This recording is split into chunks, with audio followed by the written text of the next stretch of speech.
Cette veille de Noël, le froid mordant de l'Ohio s'infiltrait à travers ma fine veste alors que je me tenais devant la porte en chêne verni. Le téléphone dans ma main était encore chaud de l'appel bref de mon grand-père. « Dorian, viens tout de suite. Je suis dans la nouvelle maison de tes parents, » avait-il dit, sa voix débordant de joie, comme s'il attendait de partager un merveilleux secret. Grand-père Will, un homme d'affaires prospère, toujours occupé par son entreprise de construction à Chicago, avait rarement le temps de nous rendre visite. La seule pensée de le voir me fit sourire malgré le froid glacial de la nuit d'hiver. J'ai poussé la porte et immédiatement, la chaleur de la cheminée et l'arôme savoureux de la viande rôtie m'ont enveloppé. Grand-père était assis en bout de table, ses yeux pétillants comme des étoiles quand il m'a vu. Il s'est levé et m'a serré fort dans ses bras, son parfum boisé familier me faisant oublier toute ma fatigue en un instant. « Dorian, aimes-tu cette maison ?» a-t-il demandé, sa voix pleine de fierté, comme s'il venait de me remettre un trésor inestimable. « Oui, c'est une belle maison, grand-père » ai-je répondu, en essayant de garder ma voix stable. « Mais c'est la maison de mes parents. » Un moment de silence assourdissant a suivi. Le visage de grand-père s'est raidi, ses yeux s'écarquillant alors qu'il passait de moi à mon père, Grégory, puis à ma belle-mère, Suzanne, assise de l'autre côté de la table. Mon père, qui maintenait toujours un calme apparent, est soudain devenu pâle, sa main tremblant en tenant son verre de vin. Suzanne a toussé, forçant un sourire étrange, mais ses yeux brillaient de panique. « La maison de tes parents » a répété grand-père, sa voix baissant, aussi froide et aiguë que le vent de la nuit dehors. « Dorian, explique-toi. » Je ne comprenais pas ce qui se passait, mais un sentiment de malaise m'a envahi. J'ai jeté un coup d'œil à mon père, attendant une explication, mais il a seulement baissé la tête, évitant mon regard. Suzanne est rapidement intervenue, sa voix tremblante. « Will, il doit y avoir un malentendu. C'est la maison de la famille. » Mais grand-père ne l'a pas regardé. Il m'a regardé, et à ce moment-là, j'ai su qu'un terrible secret était sur le point d'être révélé. « Bonjour, je m'appelle Dorian Marston. L'histoire que je vais vous raconter parle des années que j'ai vécues dans l'ombre de l'injustice, mis à l'écart par ma propre famille. Si vous vous êtes déjà senti comme si vous n'aviez votre place nulle part, comme si vous étiez traité en étranger, alors peut-être me comprendrez-vous. Mais même si ce n'est pas le cas, je veux quand même que vous entendiez cette histoire. Une histoire sur un garçon qui a grandi avec un cœur plein de cicatrices et comment il a trouvé la lumière au milieu des ténèbres. Je suis né dans une petite ville de banlieue de l'Ohio où les rues étaient bordées de feuilles dorées à l'automne et où tout le monde se connaissait comme une famille. Mais ma famille était différente des autres. Ma mère, Diana, est décédée peu de temps après ma naissance à la suite de complications médicales que je ne comprends toujours pas entièrement. Tout ce que je sais, c'est qu'elle était la seule lumière que je n'ai jamais pu rencontrer. Mon père, Grégory Marston, était un homme sévère qui a toujours gardé ses distances avec moi, comme si mon existence était un rappel de la douleur qu'il voulait oublier. Quand j'avais 3 ans, mon père s'est remarié avec Suzanne, une femme au sourire froid et aux yeux calculateurs. Ils ont eu un fils ensemble, Benjamin, ou Ben comme tout le monde l'appelait. Ben était le centre de leur monde. Pour mon père, Ben était la fierté et l'avenir de la famille Marston. Pour Suzanne, Ben était tout ce pourquoi elle vivait, à protéger et à gâter. Et moi, j'étais le beau-fils, l'enfant non désiré, l'ombre pâle dans la maison que j'appelais mon foyer. Dès mon plus jeune âge, j'ai senti la différence. Quand j'avais 5 ans, je me souviens d'être assis dans le coin du salon à regarder Ben recevoir une voiture télécommandée, le genre de jouet dont tous les enfants rêvaient. J'ai eu une voiture en plastique d'occasion avec des roues ébréchées, que mon père a jugée suffisante pour moi. Ben a besoin de choses neuves pour développer son intellect, a dit Suzanne, comme si je ne méritais rien de mieux. Quand j'obtenais de bonnes notes à l'école, mon père se contentait de hocher la tête et de dire « pas mal, mais ne te repose pas sur tes lauriers ». Pendant ce temps, si Ben obtenait un C, toute la maison célébrait comme s'il avait gagné un prix Nobel. Je n'étais pas un enfant jaloux. Honnêtement, je voulais juste être aimé, être reconnu, ne serait-ce qu'une seule fois.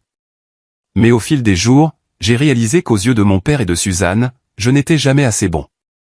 Suzanne disait des choses comme « Dorian, pourquoi n'essaies-tu pas d'être plus comme Ben ?» ou « Tu devrais être reconnaissant de vivre dans cette maison. » Ces mots, aussi doucement prononcés soient-ils, me coupaient comme des couteaux. J'ai commencé à me demander, étais-je vraiment un fardeau? Étais-je vraiment indigne d'amour? Notre famille n'était pas pauvre, mais nous n'étions pas riches non plus. Mon père travaillait comme directeur dans une compagnie d'assurance locale tandis que Suzanne restait à la maison en tant que femme au foyer, s'occupant de Ben comme s'il était un petit roi. Je n'avais pas le droit de me plaindre car mon père me rappelait toujours que j'avais de la chance d'avoir un toit sur la tête. Mais ce toit ne m'a jamais vraiment semblé être le mien. Ma chambre était un petit grenier avec un vieux lit qui grinçait et une fenêtre donnant sur une ruelle sombre. Pendant ce temps, Ben avait une chambre spacieuse remplie de jouets et d'affiches de groupes célèbres. Une fois, j'ai demandé à mon père pourquoi je ne pouvais pas avoir une chambre en bas comme Ben et il a répondu sèchement, « N'en demande pas trop, Dorian. Connais ta place. » J'ai grandi avec des mots comme cela, des rappels que je n'étais pas important dans cette famille. Mais je ne me suis pas laissé sombrer dans le chagrin. J'ai appris à sourire, à faire semblant que tout allait bien. Même si une tempête faisait rage en moi, je me disais qu'un jour j'échapperais à l'ombre de cette famille et que je prouverais que je n'étais pas la personne inutile qu'ils pensaient que j'étais. Quand j'ai eu 18 ans, j'ai obtenu mon diplôme de fin d'études secondaires avec des notes correctes, bien que personne à la maison ne les remarquait. Je rêvais d'aller à l'université, de devenir ingénieur, ou de faire quelque chose pour rendre grand-père, la seule personne qui se souciait vraiment de moi, fier. Mais ce rêve a été rapidement anéanti. Un soir, alors que je demandais à mon père des informations sur les bourses ou les prêts pour l'université, il m'a regardé avec des yeux froids. « Dorian, nous n'avons pas assez d'argent, » a-t-il dit. « Ben doit être prioritaire. Il a un grand potentiel et nous devons investir en lui. » Je suis resté là, stupéfait, sentant le monde s'effondrer sous moi. Ben, le frère qui ne faisait que jouer aux jeux vidéo et traîner avec ses amis, était celui qui avait été choisi pour réaliser son potentiel. Je n'ai pas discuté. Je n'ai pas pleuré. J'ai juste hoché la tête et j'ai quitté la pièce. Cette nuit-là, allongé sur mon vieux lit qui grinçait, fixant le plafond fissuré, je me suis promis de m'en sortir seul. Si mes parents ne croyaient pas en moi, je croirais en moi-même. J'ai commencé à travailler dans un Walmart en ville, d'abord comme caissier, puis comme magasinier. Le travail n'était pas facile. De longues nuits de travail, travailler pendant les vacances et gérer des clients difficiles m'ont épuisé. Mais je ne me suis pas plaint. Chaque dollar que je gagnais était un petit pas vers l'évasion de ma famille.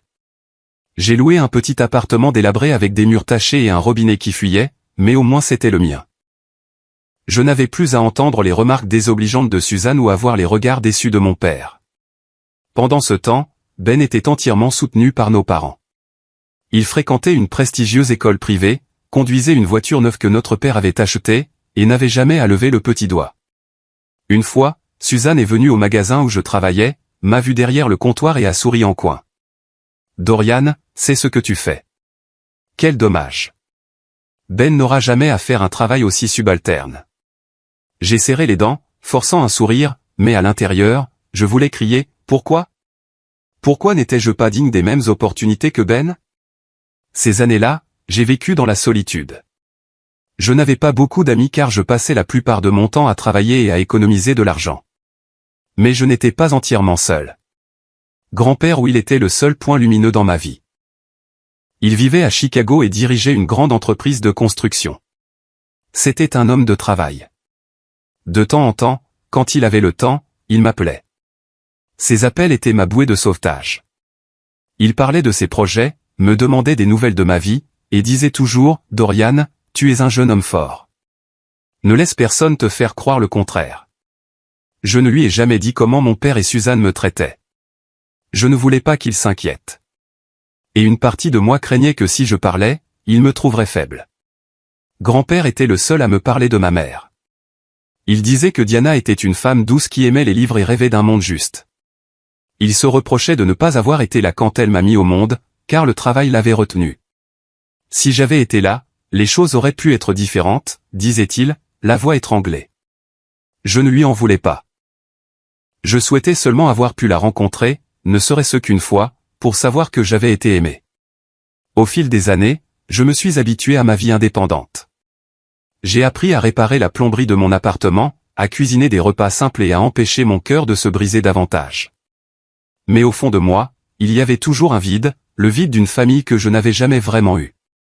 Je ne savais pas que pendant que j'essayais de construire ma propre vie, un grand secret était caché par mon père et Suzanne. Un secret qui allait tout changer. Quand j'avais 21 ans, je vivais toujours dans mon minuscule appartement loué dans le sud de la ville, travaillant de nuit au supermarché.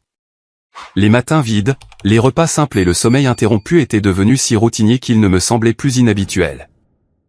Je n'avais pas grand-chose, mais j'avais ma liberté, mon propre espace et une parcelle d'estime de soi que j'avais payée par des années d'endurance silencieuse. Un après-midi de début d'été, alors que je traitais des paiements à la caisse des employés, mon téléphone a vibré. C'était un SMS de Suzanne. Viens à la nouvelle maison ce soir. L'adresse est 1432 Hollow Creek. Petite fête. J'ai lu le message 3 fois, fixant l'écran comme s'il allait s'expliquer de lui-même. Je ne les avais jamais entendus mentionner quoi que ce soit à propos d'un déménagement. Il n'y avait eu aucun indice qu'ils cherchaient une nouvelle maison, et certainement personne ne m'avait demandé si je voulais emménager avec eux. J'ai hésité. Une partie de moi voulait l'ignorer, faire comme si de rien n'était. Mais j'ai ensuite pensé que c'était peut-être une chance de renouer le contact, même un tout petit peu, même si ce n'était qu'une réunion polie. Je voulais y aller. Peut-être pour les féliciter. Peut-être pour prouver que je n'étais plus le gamin maussade et silencieux que j'étais. J'avais changé et je pensais que peut-être eux aussi. Je me suis arrêté dans une petite boutique d'alcool près du supermarché et j'ai choisi une bouteille de vin rouge abordable, puis je suis passé à la boutique de broderie pour récupérer un mouchoir que j'avais commandé la semaine précédente. Un petit cadeau avec les initiales « Je aime » brodé dessus. Je n'avais pas beaucoup d'argent, mais je voulais que le cadeau que j'apportais soit attentionné. La nouvelle maison se trouvait dans un nouveau quartier résidentiel à l'ouest de la ville, un endroit où je n'avais jamais mis les pieds. Alors que ma voiture tournait dans une rue bordée d'érables nouvellement plantés et de pelouses vertes manucurées, j'ai eu l'impression d'entrer dans un autre monde. Des maisons jumelées de 2 étages avec des portes en bois, des toits en tuiles grises et des marches en briques rouges. Tout dégageait un sentiment d'abondance et d'ordre que je n'avais jamais ressenti dans notre ancienne maison. Je me suis garé devant la maison avec l'adresse que Suzanne avait envoyée. C'était une maison de couleur crème avec une cour avant en pierre, un large porche et des fenêtres cintrées donnant sur un jardin. Je suis sorti de la voiture, tenant la bouteille de vin dans le cadeau, et je suis resté immobile quelques secondes devant la porte. Pour une raison quelconque, mon cœur battait la chamade. Pas d'excitation, mais parce qu'un sentiment indescriptible s'agitait en moi, comme si j'étais sur le point d'entrer dans quelque chose qui ne m'appartenait pas. Suzanne a ouvert la porte. Elle portait une robe en soie, son maquillage méticuleusement appliqué. « Oh, Dorian, entre » a-t-elle dit, son sourire aussi fin que la couche de fard à joues sur ses joues. Je suis entré et j'ai regardé autour de moi. Un salon spacieux avec des parquets brillants, une cheminée en granit, des fauteuils beige et un lustre classique. Des photos de famille étaient déjà accrochées au mur. La photo de mariage de mon père et de Suzanne. Maintenant un trophée sportif. Aucune photo de moi. Je n'étais pas surpris. Mon père était dans la cuisine en train d'ouvrir une bouteille de vin, vêtu d'une chemise blanche, l'air plus détendu que d'habitude. Quand il m'a vu, il a fait un seul signe de tête. « Oh, tu es là. » Rien de plus. J'ai tendu le vin et le cadeau en disant « Félicitations pour la nouvelle maison, papa. » Il les a pris, les a posés sur la table sans les ouvrir, et s'est détourné. La fête ne comprenait que quelques personnes, de nouveaux voisins, un couple plus âgé qui étaient des amis et un collègue de mon père. Ils discutaient vivement du quartier, de la hausse des prix de l'immobilier, de la décoration intérieure et de la piscine qu'ils prévoyaient de construire dans le jardin. Je me suis assis dans un coin, silencieux, en écoutant. Personne n'a demandé d'où je venais. Personne n'a remarqué que je me suis servi de l'eau au lieu du vin. Nous avons dû chercher une éternité pour trouver cette maison, a dit Suzanne à la personne à côté d'elle, sa voix débordant de fierté. Heureusement, nous avons conclu l'affaire juste avant que les prix du marché ne s'envolent. Grégory a un excellent œil pour les maisons. Mon père a hoché la tête, souriant, sans le nier. Je suis resté assis là, essayant de sourire avec eux. Je voulais sincèrement les féliciter, non pas pour la maison, mais parce que je croyais qu'ils avaient enfin trouvé quelque chose qui les rendait heureux. Je ne savais pas qu'à ce moment-là, je les félicitais d'avoir pris un cadeau qui m'appartenait de droit. Cette nuit-là, quand je suis rentré dans mon appartement loué, j'ai ouvert mon téléphone, avec l'intention d'envoyer un message rapide à grand-père pour prendre de ses nouvelles. Mais j'ai hésité. Il vieillissait et était occupé. Je ne voulais pas le déranger. J'ai posé le téléphone, je me suis allongé sur mon lit et j'ai fixé le plafond qui s'écaillait. Puis je me suis endormi, complètement inconscient de la vérité qui reposait silencieusement sous mes pieds comme une bombe à retardement. Après le jour où j'ai assisté à la pendaison de crémaillère, tout semblait revenir à son ancien rythme, ou du moins à la routine tiède à laquelle je m'étais habitué depuis longtemps. Personne n'a plus mentionné ce jour-là. Personne n'a demandé ce que je pensais de la nouvelle maison, et bien sûr, personne n'a évoqué la possibilité que j'emménage avec eux. Mais quelque chose d'étrange a commencé à se produire. À partir de ce moment, pour chaque grande fête, Thanksgiving, Noël, l'anniversaire de Ben, même l'anniversaire de mariage de mon père et de Suzanne, je recevais une invitation à leur maison. Ce n'étaient pas des invitations chaleureuses et sincères, mais des SMS secs. 18h, viens dîner. Ben, hâte de te voir. Nous avons des invités. Sois à l'heure. J'y allais non pas parce que je croyais qu'ils avaient changé, mais parce que je ressentais encore le devoir d'un fils. Chaque fois, j'apportais un petit cadeau, soigneusement choisi et emballé à la main. Mais mes cadeaux étaient généralement mis de côté, non ouverts en ma présence, et personne n'offrait un mot de remerciement clair. Et la chose la plus étrange était qu'ils ont commencé à m'inclure dans les photos de famille. La première fois, c'était ce Noël-là. Suzanne m'a appelé en disant « Dorian, rapproche-toi de Ben. On prend une photo de famille. » J'ai été surpris mais je me suis avancé. Mon père se tenait au milieu, son bras autour des épaules de Ben. Je me tenais au bord du cadre, forçant un sourire maladroit. Alors que l'appareil photo cliquait, j'ai eu l'impression d'entrer dans une pièce de théâtre sans parole, et j'étais le personnage secondaire ajouté pour compléter la distribution. Les fois suivantes, ils ont continué à m'inclure dans les photos. Au début, c'était avec toute la famille. Plus tard, parfois juste avec mon père. Une fois, Suzanne a même posé sa main sur mon épaule, souriant vivement. Je ne comprenais pas ce qui se passait. Avant, j'avais toujours été exclu de moments comme ceux-ci. Les photos accrochées dans l'ancienne maison ne me montraient jamais. Alors pourquoi faisait-il ça maintenant? J'ai demandé une fois, légèrement, après le dîner d'anniversaire de Ben. Pourquoi prenons-nous autant de photos de famille ces derniers temps? Suzanne a ri et a dit, « Oh, on veut juste capturer des souvenirs. Tu fais partie de la famille, toi aussi, n'est-ce pas ?» J'ai hoché la tête, mais mon cœur était lourd. Je n'étais pas naïf. Je savais que quelque chose n'allait pas. Mais je ne pouvais pas mettre un nom dessus. Je sentais seulement qu'on me menait en bateau, qu'on me forçait à entrer dans un cadre fabriqué auquel je n'avais jamais appartenu, comme si je jouais le rôle du fils aîné harmonieux sur une photo destinée à être exposée, pas comme moi-même. Et puis, à Noël, quand j'avais 23 ans, la vérité a finalement éclaté. Il faisait un froid glacial ce jour-là. Je venais de finir mon service à 16h30, assis dans mon appartement loué, buvant du café, prévoyant d'arriver un peu en retard comme d'habitude. Juste assez pour faire une apparition, manger quelques bouchées, prendre quelques photos et partir tôt. Mon téléphone a sonné. C'était grand-père. « Dorian, viens tout de suite. Je suis dans ta nouvelle maison, 1432 Hollow Creek. Je voulais te faire une surprise. » Je me suis figé. Grand-père était ici, en Ohio. Il quittait rarement Chicago. Son entreprise de construction le retenait toujours. J'ai rapidement enfilé ma veste et je suis sorti en courant. Mon esprit tourbillonnait de questions. Pourquoi ne m'a-t-il pas dit qu'il venait? Et pourquoi était-il chez mon père? Quand je suis arrivé, la maison brillait de lumière de Noël. Des couronnes étaient accrochées à la porte, et les lumières scintillantes d'un sapin de Noël brillaient à travers la fenêtre. J'ai frappé, le cœur battant. Suzanne a ouvert la porte, son sourire se raidissant en me voyant. « Dorian, pourquoi es-tu » Elle s'est arrêtée, ses yeux se déplaçant par-dessus mon épaule, et j'ai entendu la voix de grand-père de l'intérieur. « Dorian, entre, mon garçon. » Grand-père se tenait dans le salon, grand et imposant, ses cheveux argentés brillant sous le lustre. Il m'a serré dans ses bras, une étreinte serrée qui portait à la fois de l'excitation et une pointe de tension. « Je voulais surprendre toute la famille, » a-t-il dit, regardant autour de lui. « Cette maison, n'est-ce pas merveilleux?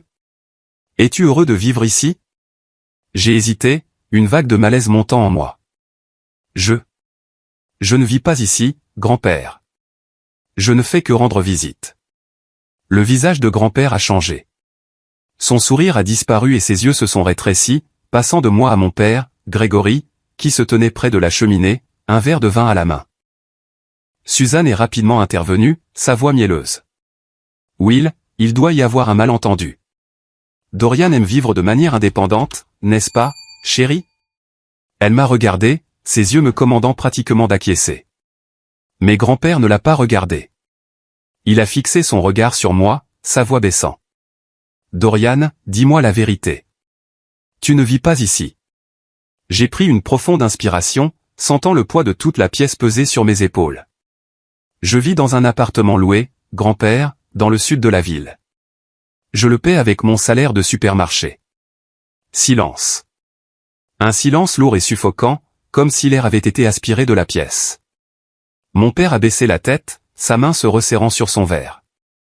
Suzanne a commencé à parler, sa voix tremblante. Will, nous pensions que c'était mieux pour Dorian. Il voulait être indépendant, et Ben a besoin d'espace pour. Assez. Grand-père l'a coupé, sa voix aussi aiguë qu'une lame. Grégory, explique-toi. Il y a 2 ans, je t'ai envoyé 400 000 $ pour acheter une maison de 3 chambres dans ce quartier. Un cadeau pour Dorian, pour lui donner un bon départ. J'ai été clair. La maison était pour Dorian. Alors pourquoi vit-il dans un appartement délabré pendant que toi et ta famille vivaient dans cette même maison? Le visage de mon père est devenu pâle, comme si tout le sang s'était retiré de son corps. Suzanne a ouvert la bouche, mais aucun son n'en est sorti. Je suis resté là, stupéfait, sentant le sol s'effondrer sous moi. Une maison pour moi. 400 000 $. J'ai regardé grand-père, puis mon père, cherchant une explication, un signe que ce n'était qu'un malentendu. Mais il n'y avait pas de malentendu. Mon père a posé son verre, sa voix tremblante, mais essayant de rester calme. J'ai pensé que la maison serait mieux utilisée par toute la famille. Dorian est indépendant. Il n'a pas besoin d'une grande maison comme celle-ci. Ben est jeune. Il a besoin d'un bon environnement pour grandir, pour étudier. N'a pas besoin. A rugi grand-père, s'approchant de mon père. Tu dis qu'il n'en a pas besoin. Dorian, le petit-fils que je t'ai confié, vit dans un appartement délabré, travaille de nuit pour survivre, pendant que toi et ta femme vivaient dans la maison qui lui était destinée. Que as-tu fait de l'argent que j'ai envoyé? Tu as mis la maison à ton nom, n'est-ce pas? Mon père n'a pas répondu. Il a baissé la tête, ses épaules tremblant. Suzanne, retrouvant sa voix, est intervenue. Will, tu ne comprends pas, Dorian n'est pas mon fils biologique. Ben est l'avenir de cette famille. Dorian. Il ne mérite pas une maison comme celle-ci. Il n'est que... Tais-toi. A crié grand-père, sa voix résonnant si puissamment qu'elle a semblé faire trembler la pièce. Ne mérite pas? Dorian est la chair et le sang de Diana, le fils de ma fille. Il est mon petit-fils, et je t'ai fait confiance, Grégory, pour prendre soin de lui. Mais qu'as-tu fait? Tu as volé le cadeau que je lui destinais. Tu m'as trompé avec ces fausses photos de famille. Il a pointé la photo sur le mur. Celle de toute la famille dans le salon, avec moi maladroitement debout au bord. Je pensais que Dorian vivait heureux ici. J'ai cru aux photos que vous m'avez envoyées, mais il s'avère que tout n'était qu'une mascarade pour cacher votre cupidité. Ma gorge s'est serrée. Les photos, les fois où l'on m'a appelé pour poser, les moments mis en scène que je ne comprenais pas. C'était tout pour tromper grand-père, pour lui faire croire que je faisais partie de cette famille heureuse. J'ai regardé mon père, attendant une explication, des excuses, n'importe quoi. Mais il est resté silencieux, ses yeux évitant les miens. Dorian. Grand-père s'est tourné vers moi, sa voix s'adoucissant mais toujours résolue. Va chercher tes affaires. Tu viens à Chicago avec moi. Cette maison. Je m'assurerai qu'elle t'appartienne comme je l'avais prévu à l'origine. Et toi, Grégory, je parlerai à mon avocat. Tu répondras de ce que tu as fait. Suzanne a éclaté en sanglots, mais je n'ai ressenti aucune pitié pour elle. Mon père a finalement parlé, sa voix. Dorian, je voulais juste ce qu'il y avait de mieux pour la famille. Le meilleur pour la famille? Ai-je répété, ma voix calme mais froide. Vous ne m'avez jamais considéré comme faisant partie de cette famille. J'ai passé toute ma vie à essayer de vous rendre fier, mais tout ce que vous avez jamais vu, c'est Ben. Vous m'avez enlevé ma chance, et vous n'avez même pas pris la peine de me dire la vérité. Je me suis détourné, incapable de le regarder plus longtemps. Grand-père a posé une main sur mon épaule, ses yeux remplis de douleur, mais aussi d'une détermination inébranlable. Allons-y, Dorian. Tu n'as plus besoin de rester ici. Le froid de la nuit de Noël m'a mordu la peau alors que nous sortions de la maison qui était censée être la mienne. La faible lueur des lampadaires illuminait la rue enneigée, et je pouvais sentir ma respiration lourde se mêler à l'air glacial. Grand-père m'a conduit à un VUS noir élégant, garé près du trottoir. Le chauffeur, un homme d'âge mûr en costume impeccable, nous a ouvert la porte. À l'hôtel d'abord, a dit grand-père, sa voix basse mais ferme. Je me suis glissé sur la banquette arrière à côté de lui, ayant l'impression d'entrer dans un monde différent, un monde auquel je n'avais jamais pensé appartenir. Ça va, Dorian, a demandé grand-père, ses yeux doux mais perçants, comme s'il essayait de lire chaque pensée dans mon esprit. Je ne sais pas, grand-père, ai-je répondu, ma voix. Tout se passe si vite. Je ne comprends toujours pas entièrement. Il a hoché la tête, posant une main sur mon genou. Je sais, mais à partir de maintenant, les choses seront différentes. Tu viendras à Chicago avec moi. Nous recommencerons à zéro, juste nous deux. J'ai regardé par la fenêtre, les lumières de Noël passant en flou comme de faibles étincelles. Chicago, une ville dont je n'avais entendu parler qu'à travers les histoires de grand-père, où il a bâti son empire de la construction à partir de rien.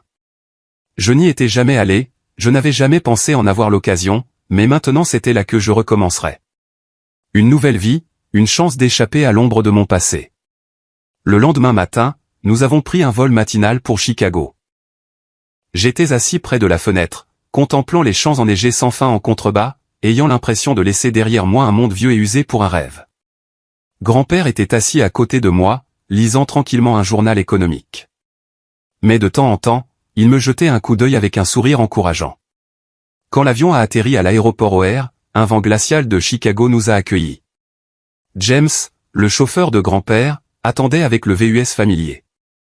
Nous avons traversé les rues animées de la ville où des gratte-ciels s'élevaient au-dessus de nos têtes, leur acier et leur verre brillant sous le soleil d'hiver. Je n'avais jamais rien vu de tel. L'Ohio, avec ses routes étroites et ses maisons modestes, semblait appartenir à un autre monde. La voiture a tourné dans un quartier résidentiel huppé où les rues étaient pavées de pierres, bordées de chênes centenaires et de vastes demeures. James s'est arrêté devant une grande porte en fer au-delà de laquelle une allée menait à un manoir de 3 étages entouré de pelouses parfaitement entretenues et de rosiers rouges vifs, même au milieu de l'hiver. Ma mâchoire est tombée, incapable de croire mes yeux. « C'est ta maison, grand-père ?» ai-je demandé, la voix tremblante. Grand-père a ri de bon cœur, me tapant sur l'épaule. « Bienvenue chez moi, Dorian. Et maintenant, c'est aussi chez toi. » Le manoir de grand-père n'était pas seulement une maison. C'était un palais. La porte d'entrée en bois sculpté s'ouvrait sur un grand hall d'entrée avec des sols en marbre, un escalier en colimaçon menant à l'étage et des peintures abstraites qui ornaient les murs. Le salon était 3 fois plus grand que mon appartement loué, avec des baies vitrées donnant sur un jardin arrière, avec une piscine scintillante et un espace barbecue extérieur. L'odeur de pain et de cuir des meubles luxueux me donnait l'impression d'entrer dans un hôtel 5 étoiles. Je ne sais pas quoi dire, ai-je murmuré, debout au milieu du salon, serrant toujours mon petit sac d'affaires. Tu n'as rien à dire, a répondu grand-père, me conduisant à l'étage. Ta chambre est ici. Il a ouvert la porte d'une chambre spacieuse avec un lit king size, un bureau en noyer et une fenêtre donnant sur le jardin. Un ordinateur portable flambant neuf était posé sur le bureau et un tapis doux et moelleux recouvrait le sol. C'est ici que tu peux recommencer.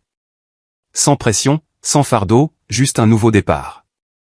Je me suis assis sur le bord du lit, ayant l'impression de rêver. Quelques heures plus tôt, j'étais dans mon appartement délabré avec un robinet qui fuyait et un plafond qui s'écaillait. Maintenant, j'étais ici, dans une chambre que je n'aurais pas osé imaginer. Mais à côté de l'émerveillement écrasant, il y avait une douleur persistante. La maison dans l'Ohio, la maison qui était censée être la mienne, me semblait toujours une épine dans le cœur. Ce soir-là, grand-père m'a emmené dans un restaurant chic du centre-ville de Chicago. Nous nous sommes assis dans un coin tranquille, la lumière des bougies vacillant sur la table. Il a commandé une bouteille de vin cher, mais je n'en ai bu qu'une petite gorgée, encore peu habitué à un tel luxe. Dorian, a-t-il commencé, sa voix basse et sérieuse. Il y a des choses dont nous devons parler. À propos de ton père, de la maison et de ce qui s'est passé. J'ai hoché la tête, le cœur battant la chamade. Je savais que cette conversation ne serait pas facile. Il y a 2 ans, j'ai envoyé 400 000 $ à Grégory pour acheter la maison à Hollow Creek. Je voulais que ce soit un cadeau pour toi, une base pour que tu construises ton avenir. J'étais occupé avec l'entreprise, incapable de superviser l'achat moi-même, alors j'ai fait confiance à Grégory pour s'en occuper. Je pensais qu'il suivrait mes souhaits. Il a fait une pause, ses yeux s'assombrissant. Mais j'avais tort. J'ai serré les poings sous la table, essayant de garder ma voix stable. Alors, papa a gardé la maison pour lui. Ce n'est pas tout, a dit grand-père, sa voix épaisse de colère. J'ai envoyé de l'argent à Grégory depuis que tu es enfant, pas seulement pour la maison. J'ai envoyé de l'argent chaque année pour couvrir tes frais de scolarité, tes vêtements, tout ce dont tu avais besoin pour grandir dans les meilleures conditions. Je pensais que Grégory prenait soin de toi comme je le voulais. Mais aujourd'hui, quand je t'ai entendu parler de vivre dans un appartement loué, de travailler de nuit dans un supermarché, j'ai réalisé qu'il avait tout gardé pour lui et sa nouvelle famille. C'était comme si on m'avait donné un coup de poing dans la poitrine. Frais de scolarité, vêtements, les choses que je n'avais jamais eues. Toutes ces années à porter des vêtements d'occasion, à manger des nouilles instantanées et à m'épuiser au travail pour joindre les deux bouts. Ça aurait pu être différent. Mon père, l'homme que j'essayais si fort de rendre fier, avait pris non seulement la maison, mais aussi les opportunités que grand-père m'avait destinées. Je n'étais au courant d'aucun de cet argent, ai-je dit, la voix étranglée. Papa ne me l'a jamais dit. Je pensais qu'il n'en avait pas assez, alors je devais me débrouiller seul. Grand-père a frappé sa main sur la table, faisant trembler les verres à vin. Ce salaud, a-t-il grogné, attirant les regards des tables voisines. Je lui ai fait confiance avec toi, pensant qu'il te traiterait bien. Mais il m'a trahi, et il a trahi ta mère, Diana. Entendre le nom de ma mère m'a piqué les yeux. Je ne l'avais jamais rencontrée, mais à travers les histoires de grand-père, je savais que c'était une femme douce qui voulait une bonne vie pour moi. La pensée que mon père avait volé ce qu'elle et grand-père m'avaient destiné a allumé une fureur que je ne pouvais pas réprimer. Que allez-vous faire, grand-père ? Ai-je demandé, bien que je puisse deviner une partie de la réponse. Je vais poursuivre Grégory en justice, a-t-il dit, sa voix froide comme de la glace. Je m'assurerai que la maison te soit transférée, et je couperai tout soutien financier à son égard. Il ne mérite pas un seul centime. Je suis resté silencieux, fixant la table. Une partie de moi voulait que mon père paie, qu'il fasse face aux conséquences de ses actes. Mais une autre partie, celle qui avait grandi dans la négligence et la douleur, voulait juste laisser tomber.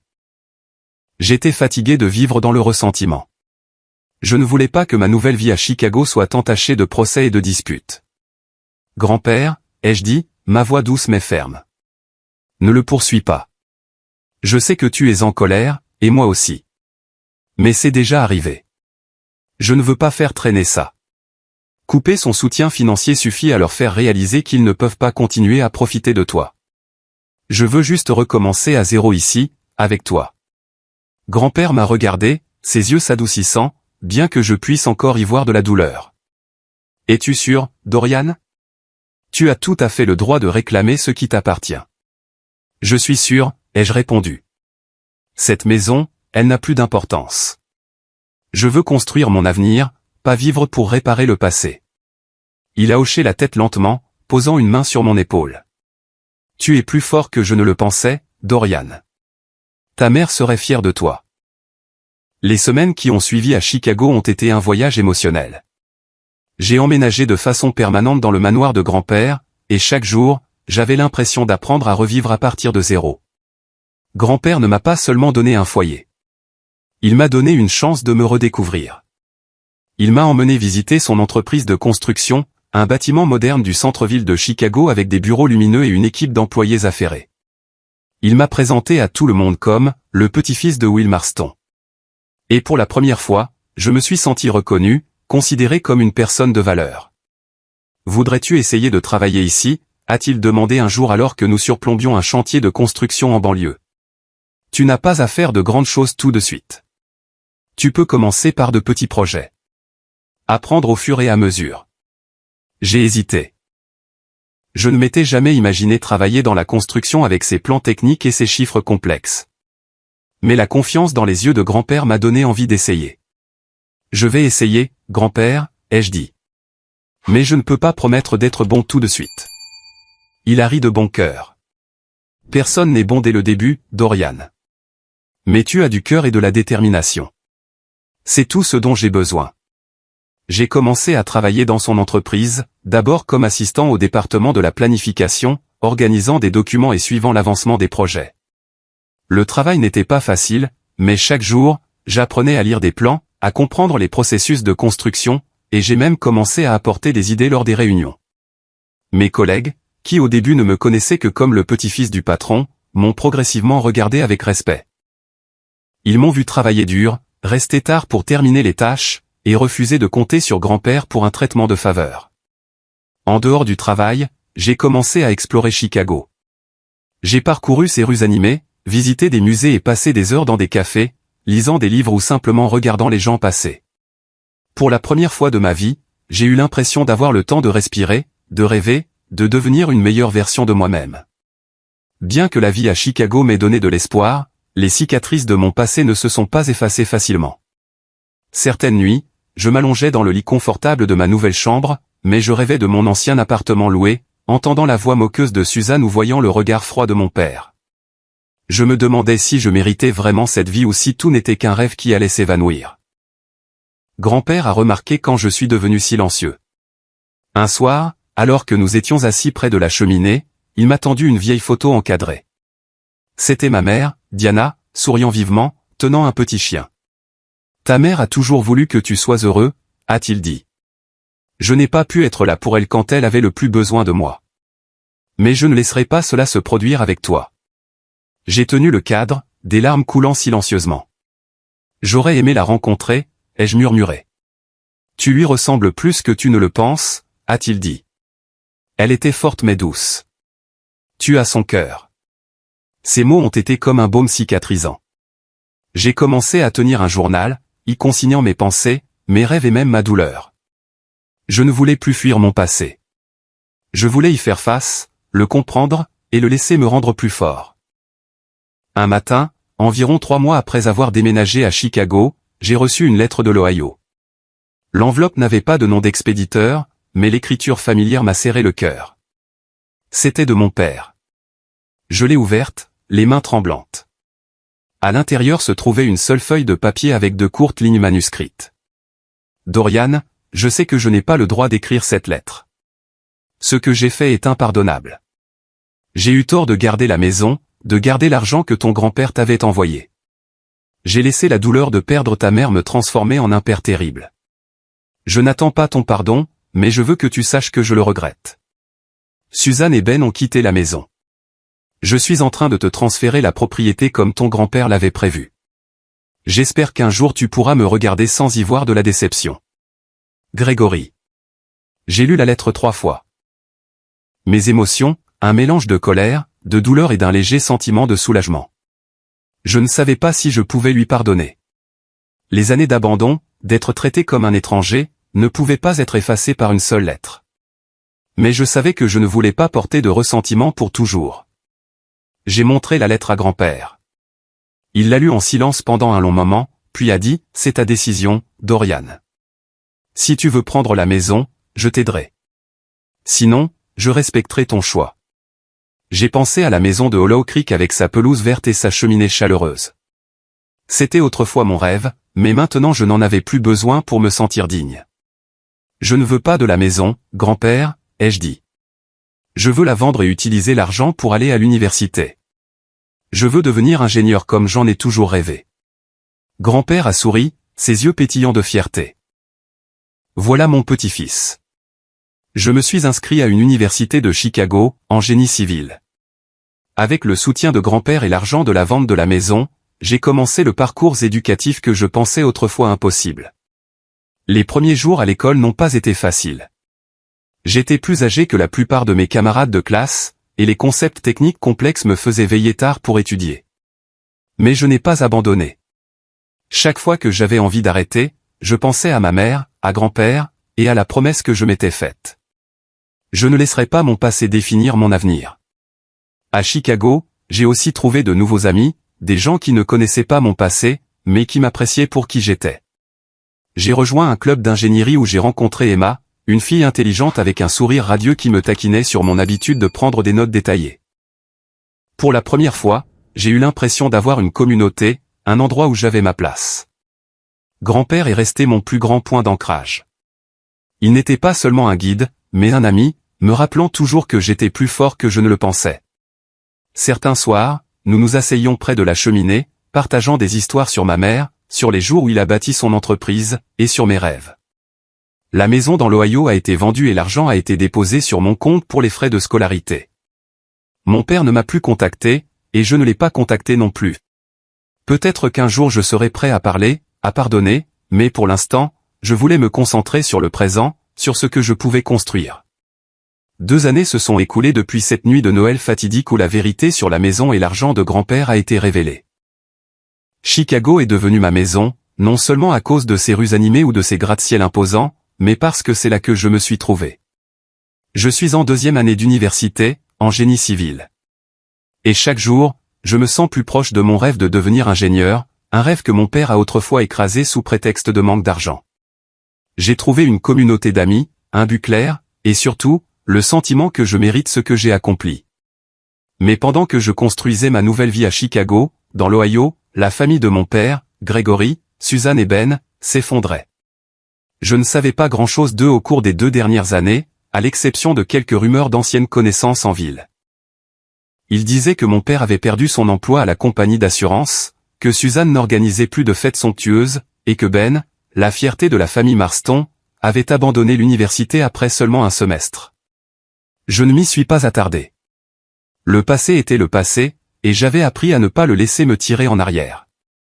Jusqu'au jour où le passé a frappé à ma porte. Un après-midi de fin d'automne, alors que j'étudiais pour les examens de mi-session à la bibliothèque de l'université, mon téléphone a vibré. C'était un numéro inconnu de l'Ohio. J'ai hésité mais j'ai répondu. La voix de Suzanne est passée, faible et tremblante, dépourvue de l'arrogance qu'elle portait autrefois. « Dorian, c'est Suzanne », a-t-elle dit, sa voix vacillant. « Je sais que tu es occupé, mais je dois te parler de la famille. » J'ai serré le téléphone, un frisson me parcourant le dos. « Famille ?» Le mot semblait étranger venant d'elle. « Que se passe-t-il » ai-je demandé, mon ton plus froid que je ne le voulais. « Nous avons des ennuis, Dorian. De vrais ennuis. J'ai pensé que tu pourrais peut-être nous aider. » Je suis resté silencieux, la laissant continuer. Suzanne s'est lancée dans une longue histoire, sa voix un mélange de désespoir et de tentative de s'accrocher à sa dignité. Après que grand-père ait coupé tout soutien financier, mon père, Gregory, a perdu son revenu stable. Il avait été licencié, incapable de se concentrer au milieu des troubles familiaux. Suzanne ne pouvait pas trouver de travail, n'ayant jamais occupé d'emploi depuis son mariage avec mon père. Ils avaient vendu la plupart de leurs biens pour payer leurs dettes, mais ce n'était pas suffisant. La maison de Hollow Creek, bien que transférée à moi et vendue plus tard, n'était plus leur lieu de vie. Ils avaient déménagé dans un petit appartement en périphérie de la ville, que Suzanne décrivait comme exigu et indigne de notre famille. Et Ben. Suzanne a fait une pause, sa voix s'étranglant. Ben a du mal, Dorian. Il travaille dans un fast-food, mais il n'est pas habitué. Il ne sait pas comment gérer des choses comme ça. Il a besoin d'aide. J'ai laissé échapper un rire, non pas par amusement, mais par ironie. Ben, le petit frère gâté qui était autrefois traité comme un roi, devait maintenant travailler pour survivre.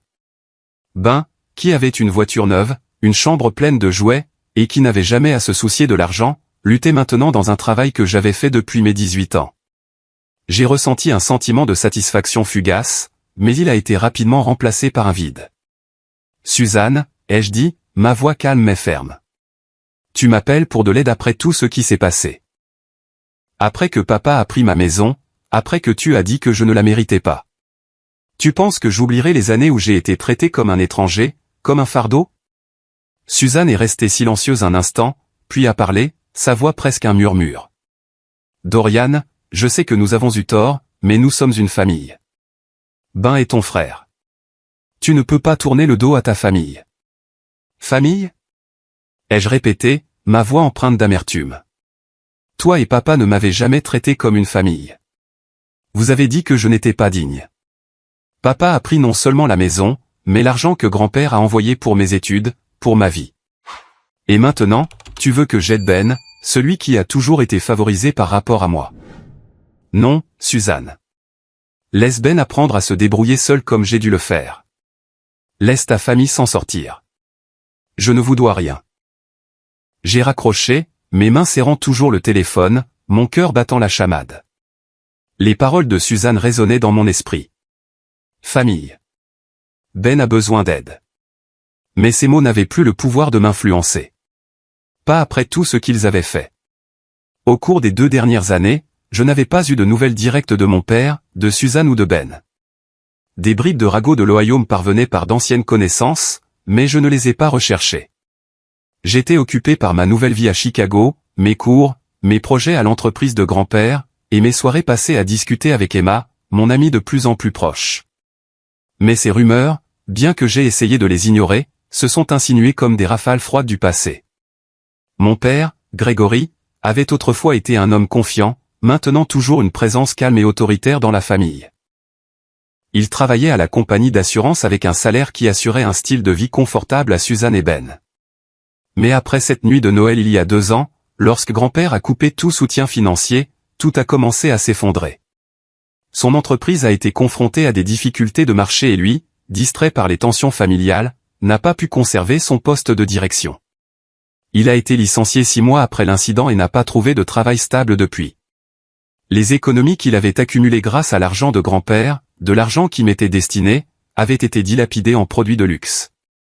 Une nouvelle voiture pour Ben, des vacances en famille et des fêtes pour maintenir les apparences auprès des voisins. Lorsque l'argent de grand-père a cessé d'arriver, ils n'ont plus pu maintenir ce style de vie. Suzanne, autrefois fière d'être la parfaite femme au foyer, ne pouvait pas s'adapter à gagner sa vie. Elle n'avait jamais travaillé, n'en avait jamais eu besoin. Ses compétences se limitaient à organiser des fêtes et à faire du shopping. Lorsque la famille a dû déménager de la maison de Hollow Creek, la maison que j'ai vendue pour investir dans mon avenir, ils ont déménagé dans un petit appartement de 2 chambres en périphérie de la ville, que Suzanne qualifiait d'« indigne ». L'appartement était exigu et délabré, avec des murs tachés et une plomberie qui fuyait, un contraste douloureux avec la luxueuse maison qu'ils appelaient autrefois leur foyer. Ils ont vendu la voiture de Ben, sa collection de jouets coûteux, et même les bijoux précieux de Suzanne. Mais les dettes continuaient de s'accumuler, des prêts hypothécaires aux factures impayées. Ben, le frère autrefois salué comme l'avenir de la famille Marston, a abandonné l'université après un semestre. Habitué à être choyé, il ne pouvait pas supporter la pression des études ou des responsabilités. Au lieu de poursuivre ses études, Ben a pris un emploi dans un fast-food en ville. Mais ce travail, debout derrière un comptoir, traitant avec des clients exigeants et travaillant de longues heures, était quelque chose pour lequel il n'était pas préparé. Ben, qui se moquait autrefois de moi pour avoir fait un travail similaire, était maintenant confronté à la réalité qu'il manquait de compétences ou de patience pour réussir dans un tel environnement. Ses collègues se plaignaient qu'il était lent, peu concentré et sujet aux erreurs. Il a été licencié après 3 mois et depuis lors, il est passé d'un emploi à l'autre, ne durant jamais longtemps. J'ai appris ces détails non pas parce que je les ai recherchés, mais par des chuchotements d'anciennes connaissances dans l'Ohio. Quelques amis de grand-père, toujours en contact avec lui, ont partagé l'histoire de la chute de la famille de Grégory comme une histoire édifiante. Ils ont dit que Suzanne essayait maintenant de vendre des produits en ligne sans succès. Mon père travaillait à temps partiel dans un garage de réparation automobile, mais les revenus n'étaient pas suffisants pour couvrir les frais de subsistance. Ils vivaient dans la précarité, et pour la première fois, ils étaient confrontés à la réalité que j'avais connue depuis l'enfance, la rareté et la lutte pour survivre. 1 mois après l'appel de Suzanne, j'ai reçu une autre lettre de mon père. Ce n'était pas des excuses comme la dernière fois, mais un appel à l'aide. Il a écrit que la famille était au bord de la faillite. L'appartement qu'il louait était maintenant menacé d'expulsion pour loyers impayés. Ben, après avoir été licencié de son 3e emploi, avait renoncé à trouver un travail stable et avait commencé à fréquenter de mauvaises personnes, buvant et causant des problèmes en ville. Mon père a écrit qu'il n'avait personne d'autre vers qui se tourner, que j'étais leur dernier espoir. Il a utilisé le mot « famille » à plusieurs reprises, comme s'il pouvait éveiller un certain sens du devoir en moi. J'ai lu la lettre dans ma chambre du manoir de grand-père, assis sur le king size auquel je n'étais toujours pas entièrement habitué. Chaque mot ressemblait à un couteau rouvrant de vieilles blessures. Je me suis souvenu des années où j'ai été mis à l'écart, qualifié d'indigne, comparé à Ben comme un rappel que je n'étais jamais assez bon. Je me suis souvenu des nuits passées sur le lit grinçant du grenier, me demandant pourquoi je n'étais pas aimé. Et je me suis souvenu de cette nuit de Noël où j'ai appris que tout ce que j'avais désiré, une maison, une opportunité, avait été volé par mon père et Suzanne. J'ai appelé grand-père et je lui ai parlé de la lettre. Il a écouté, ses yeux s'assombrissant comme il l'avait fait cette nuit de Noël il y a 2 ans. « Que allez-vous faire » a-t-il demandé, sa voix stable, mais sans pression. Il a toujours respecté mes décisions, bien que je sache qu'il était toujours furieux de ce que Grégory avait fait. « Je ne vais pas les aider, ai-je dit, ma voix ferme. Ils ont eu leur chance. Ben avait tout ce que je n'avais pas. Une voiture, une belle chambre, l'amour de nos parents. S'il doit travailler pour survivre maintenant, c'est une leçon qu'il doit apprendre. Je me suis sorti de rien. Je ne leur dois rien. Grand-père a hoché la tête, sans rien dire de plus. Mais je savais qu'il approuvait ma décision. Il avait autrefois voulu poursuivre Grégory en justice pour obtenir justice pour moi, mais j'avais choisi de laisser le passé derrière moi, et maintenant je choisissais de ne pas le laisser me tirer en arrière. Pendant que la famille de Grégory luttait dans l'Ohio, j'ai poursuivi mon chemin à Chicago. J'ai réussi mes examens de mi-session, et Emma, mon amie proche, a organisé une petite fête pour célébrer. Elle était devenue une partie essentielle de ma vie, non seulement pour son sourire radieux, mais pour la façon dont elle me faisait sentir que j'étais suffisant. J'ai pris plus de travail à l'entreprise de grand-père, gérant des projets plus importants et même dirigeant un petit chantier de construction dans la banlieue de Chicago. Chaque étape était la preuve que je n'avais pas besoin de la validation de mon père ou de Suzanne pour réussir. J'ai aussi commencé à écrire un livre, non pas pour raconter mon histoire, mais pour documenter les leçons que j'avais apprises sur la résilience, la recherche de l'estime de soi et le dépassement des cicatrices du passé. Je ne savais pas s'il serait un jour publié, mais l'écrire était une façon de guérir, de transformer la douleur en force. Un jour d'hiver, alors que je traversais le centre-ville de Chicago, j'ai vu Ben de manière inattendue. Il se tenait au coin d'une rue, vêtu d'une fine veste, le visage décharné et les yeux enfoncés. Je me suis arrêté, ne sachant pas si je devais l'approcher, mais il m'a vu le premier, et ses yeux se sont illuminés d'une lueur d'espoir. « Dorian » a-t-il appelé, la voix rauque. « Comment vas-tu » J'ai hoché la tête, gardant mes distances. « Ça va, Ben. Et toi » Il a esquissé un faible sourire. Ce n'était plus le garçon arrogant que je connaissais. « Pas terrible » a-t-il admis. « Les choses ne sont plus comme avant. Peux-tu m'aider ? Juste un peu. Je n'ai personne d'autre. » Je l'ai regardé, me souvenant des fois où il était favorisé, des fois où j'étais mis à l'écart. « Ben » ai-je dit, ma voix calme mais inflexible. J'ai dû me débrouiller seul quand personne ne m'a aidé. Tu le peux aussi. Trouve un travail. Apprends à prendre tes responsabilités. Ne compte pas sur moi pour réparer ce que ta famille a fait de mal. Je me suis retourné et je suis reparti, continuant mon chemin dans les rues enneigées de Chicago. Je n'ai pas regardé en arrière.